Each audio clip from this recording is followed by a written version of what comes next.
दोस्तों आज बात करते हैं ड्राई क्लीन की कि कपड़ों को ड्राई क्लीन कैसे किया जाए और उसके क्या क्या नियम, क्या क्या उसका मेथड होता है। तो मैं शॉन और आप देख रहे हैं अपने चैनल फेविकल। तो दोस्तों एक जैसे क्वेश्चन आया है और काफ़ी हमारे भाइयों की क्वेश्चन होता है, जिज्ञासा होती है कि कई बार वाइट गारमेंट को जब हम पेट्रोल करते हैं यानी कोई भी पेट्रोलियम प्रोडक्ट यानी उसको ड्राई क्लीन करते हैं तो वो एक तरह का पीलेपन पे क्यों चला जाता है या उस पर कलर चेंज क्यों हो जाता है। तो दोस्तों कपड़ा जो ड्राई क्लीन है, वॉशिंग में तो कपड़ा कलर चेंज भी हो सकता है और कपड़े का श्रिंकेज भी हो सकती है, काफ़ी चीज़ें काफ़ी जो दिक्कत आ सकती है। लेकिन पेट्रोल में ऐसी दिक्कतें नहीं होती। दिक्कत क्या होती है कि अगर हमने जो पेट्रोल हम यूज़ कर रहे हैं फ्रेश पेट्रोल है तो उसमें कोई दिक्कत नहीं है। और कई बार क्या हो कि हम जो वाइट गारमेंट ही निकालते हैं तो हम सोचते हैं कि हमारा पेट्रोल बिल्कुल साफ़ है,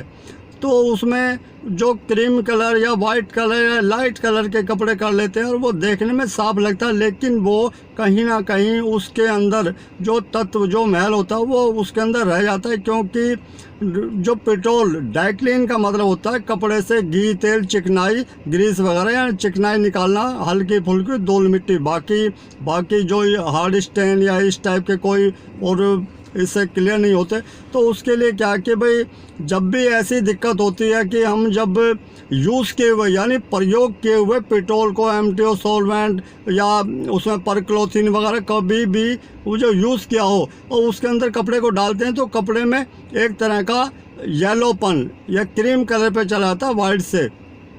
तो उसके लिए क्या कि रीप्रोसीजिंग करनी पड़ती है कई बार कि हम कलर गारमेंट को ही कर रहे हैं और कलर गारमेंट के ऊपर टिंट आ जाता है। टिंट मतलब जो उसके अंदर जो महल है उसका जो टिंट एक लेट चढ़ जाती है, उसका स्थापित हो जाती है कपड़े के ऊपर, तो एक तरह का आंखों को चुभने लगता है कि पेट्रोल में ना तो कोई कलर निकलता है ना कोई चढ़ता है। चढ़ता कौन सा, जो ज़्यादा कच्चा कलर होता है वो कच्चा कलर हो सकता है 1% निकल जाए, लेकिन पानी में बहुत ज़्यादा निकलने के चांस होते हैं।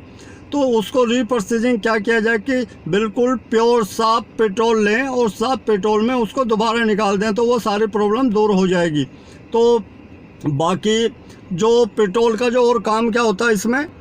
कि जैसे वॉशिंग लॉन्ड्री के अंदर हम यूज़ करते हैं OBA, स्टार्च, शॉर्पनर, लेकिन ड्राई क्लीन के अंदर ये चीज़ें हम नहीं यूज़ कर सकते। उसमें क्या है कि जैसे OBA ऑप्टिकल वाइटनर को हम पानी में यूज़ कर सकते हैं यानी वॉशिंग में जो हमारे लॉन्ड्री का काम होता है, और उसी तरह स्टार्च है, स्टार्च को भी हम जो हमारा लॉन्ड्री का काम होता है उसमें कर सकते हैं और शॉर्पनर को भी उसमें कर सकते हैं। लेकिन जो पेट्रोलियम प्रोडक्ट का शॉर्पनर यानी सिलिकॉन, कैटोनिक सिलिकॉन होता है, अलग से होता है जो पेट्रोलियम प्रोडक्ट के लिए होता है। पानी का वाटर बेस अलग होता है, पेट्रोलियम बेस अलग होता है। तो उसका जो मेथड होता है, मेथड मैंने पहले भी कई बार बताया कि आप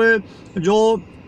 एक लाट आप निकाल रहे हैं तो आप एक बार में 300 ml डालते हैं, 300 ग्राम डालते हैं उसके अंदर सिलिकॉन जो पेट्रोलियम प्रोडक्ट वाला है। तो उसके बाद आप 3 लाट यानी 75 kg की मशीन है, 75 kg के 3 लाट उसमें निकाल सकते हैं और इसके हैंड फील बहुत अच्छी आती है। तो ये चीज़ें हैं कि काफ़ी, और बाकी आप ये चाहते हैं कि उसको वाइट करना, जैसे वाइट होता है उसमें 2 प्रोसीजिंग आ जाती है कि ड्राई क्लीन कम वॉशिंग, कि जितने भी इंडस्ट्री के अंदर कपड़े जो हमारे वॉश होते हैं तो उसको पहले ड्राई क्लीन यानी DC किया जाता है, पर्क वगैरह किया जाता है। उसका कारण क्या होता है कि मशीनों के ऊपर से जब गारमेंट उतर के आता है, कपड़ा उतर के आता है तो मशीनों पे ऑयल कहीं ना कहीं गारमेंट के ऊपर गिरेगा और उसका जो दाग धब्बा है वो उस गारमेंट पे रह जाएगा कि हमारे यहाँ इंडस्ट्री के अंदर कुछ भी नहीं चलता और चलाना आपको भी कुछ नहीं चाहिए। क्योंकि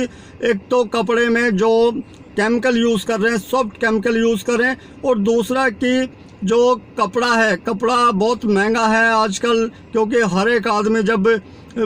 50 शर्ट या साड़ी या कपड़ों के अंदर से चूज करके एक पसंद का निकालता है और उसके बाद वो उसमें कोई भी दाग धब्बा या कोई ऐसी चीज़ लग जाए तो वो एक तरह मन से उतरने लगता है। तो आपका ये दायित्व बनता है कि उस चीज़ को बिल्कुल परफेक्ट करें। तो उसके लिए आप जो पेट्रोल में है कि जैसे आपने पेट्रोल कर लिया, पेट्रोल के बाद में आप उसको क्या करें कि उस गारमेंट को बिना किसी जैसे हार्ड केमिकल ना करें, उसमें NID से उसे वॉश करो। NID के साथ में उसमें OBA टिनोपाल, उसमें S या HI जो भी आपको अच्छा लगता है वो उसमें डाल सकते हैं। और उसके साथ में आप जो शॉर्पनर होता है, शॉर्पनर जब भी करते हैं तो शॉर्पनर कैटोनिक होना चाहिए, वाइट शॉर्पनर। वो ये नहीं कि तार वाला या हमारा येलो शेड पे क्रीम शेड पे होता है, वो नहीं, वाइट का अलग से आता है शॉर्पनर। और आपको सिलिकॉन, क्योंकि सिलिकॉन जब हम वाइट कपड़े पे करेंगे तो सिलिकॉन ऑर्डिनरी होता है, तो वो पीली शेड यानी पीली टोन छोड़ेगा। तो उसके लिए कैटोनिक, वाइट गारमेंट के लिए अलग सिलिकॉन होता है, सिलिकॉन ऑयल बेस होता है, तो आप उस पर कैटोनिक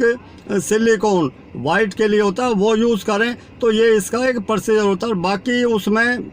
जो भी हमारे जैसे वॉशिंग है, और वॉशिंग में बाकी ये है कि DC कम वॉशिंग हो गया ये, तो आप इसमें बाद में स्टार्च लगा सकते हैं या उसमें जो भी आपको अच्छा लगे उसमें शाइनिंग के लिए, या उसके अंदर और ये चाहते हैं कि इसमें अच्छी खुशबू आए तो उसके लिए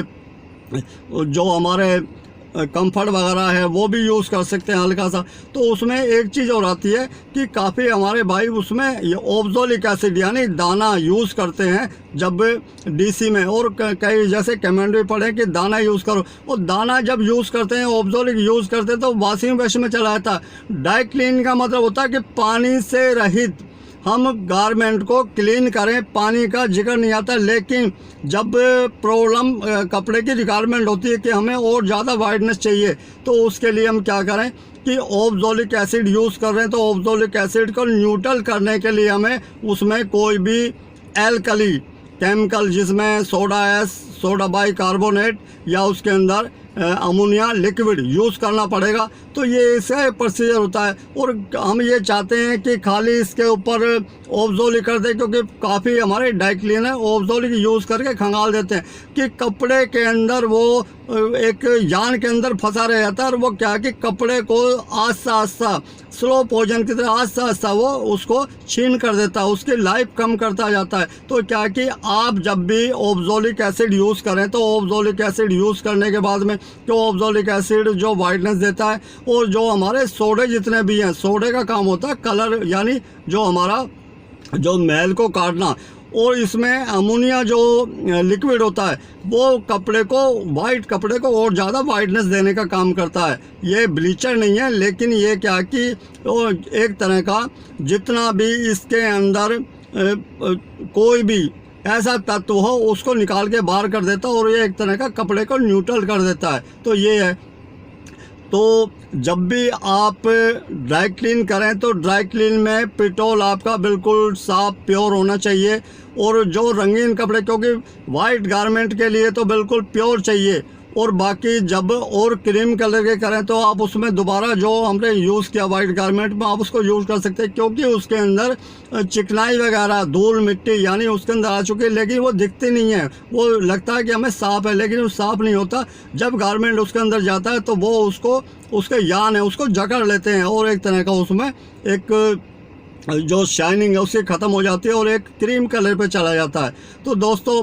विषय बहुत बड़ा, इसको कितना बड़ा हम कहते, क्योंकि बहुत बड़ा विषय है ये, कि कितना भी हम बोलते रहें ये ख़त्म होने वाली चीज़ नहीं है। कि भाई सबसे बड़ी बात क्या है कि जो भी आपके पास केमिकल है उसको यूज़ करो, साथ में केमिकल के साथ में अपने आप को एक सजग, एक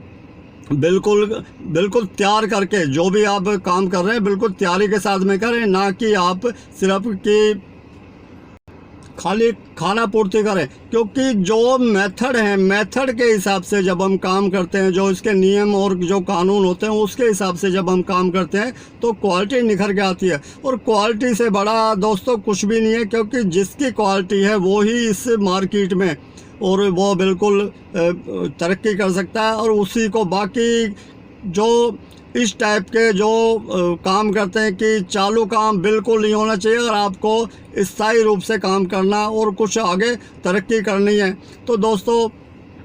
कपड़े के विषय में बहुत सारे, क्योंकि ये क्या कि इससे एक ज़िंदगी छोटी पड़ जाती है, इतना बड़ा चैप्टर है कि जैसे मनुष्य की बीमारियां, वैसे ही हमारे जो गारमेंट है, गारमेंट में भी दुनिया भर के दुनिया भर की जो प्रॉब्लम है वो, लेकिन सबका निवारण भी है और आप इसको अपनाएं और जब भी काम को करें अपना 100% दें। तो दोस्तों, कपड़े के विषय में कोई भी आपका क्वेश्चन आप मुझसे शेयर कर सकते हैं। मिलते हैं दोस्तों फिर ब्रेक के बाद। जय हिंद, जय भारत।